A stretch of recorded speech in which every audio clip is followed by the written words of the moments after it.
Isiah Thomas wasn't always the mafia boss of the baddest team around.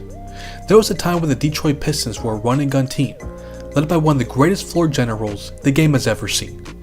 Their West Coast-style offense allowed Isiah to produce record-breaking numbers in the 1984-85 season.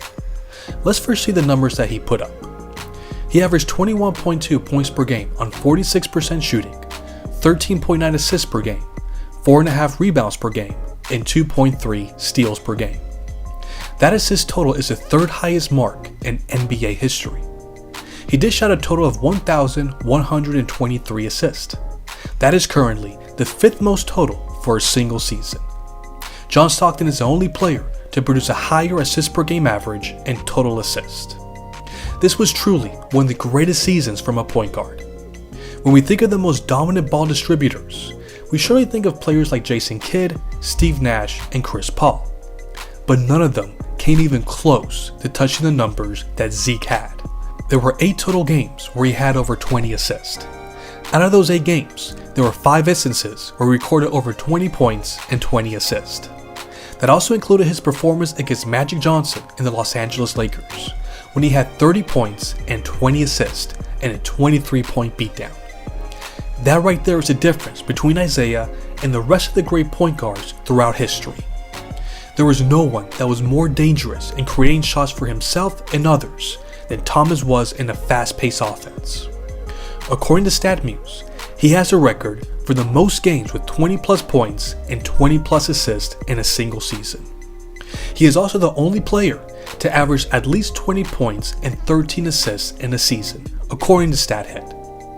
His greatest performance came against the Washington Bullets when he had the stat line of 25 points, 24 assists, 10 rebounds, 2 steals, and 1 block in an overtime defeat. That became the highest assist total for a triple-double performance in history.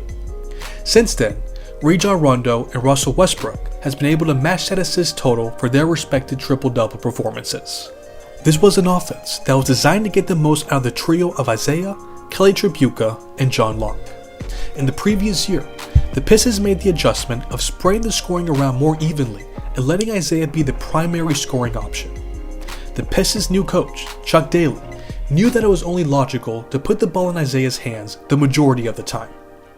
I believe it was no accident that the Pistons improved by 12 wins by letting Zeke completely take over the offense.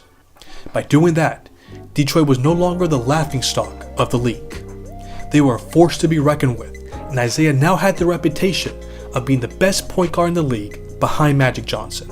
At the end of the season, the Pistons ended up as a 4th seed and they won 46 games. They swept the New Jersey Nets in the first round, with Isiah averaging an impressive 22 points on 54% shooting, 12 assists, and 3.7 rebounds for the series. Then they had to face the defending champions, Boston Celtics. The Pistons were outmatched, so that is when Isiah gave his finest all-around performance to make this a competitive series. He averaged 25.5 points on 48% shooting, 10.8 assists, 6 rebounds, and 2.3 steals.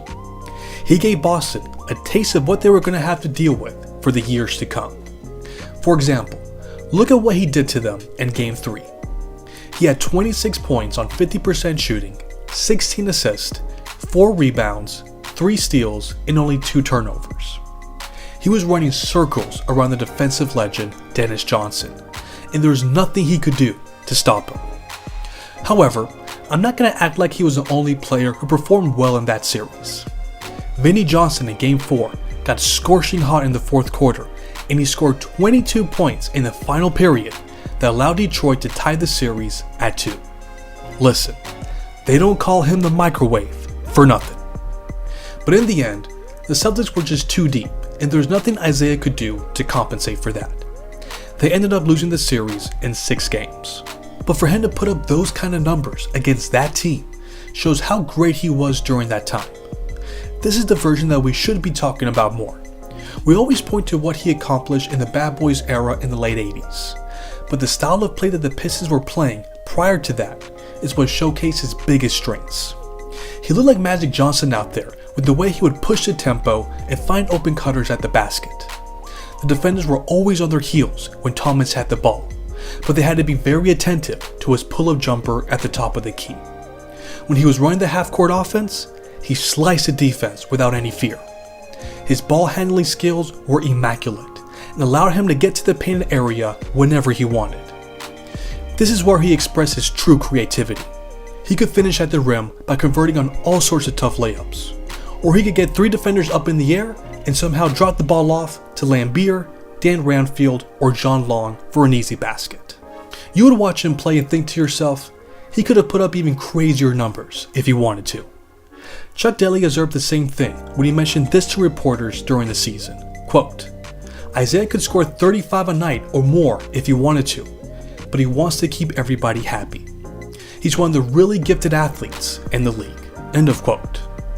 He held himself back because winning was more important to him.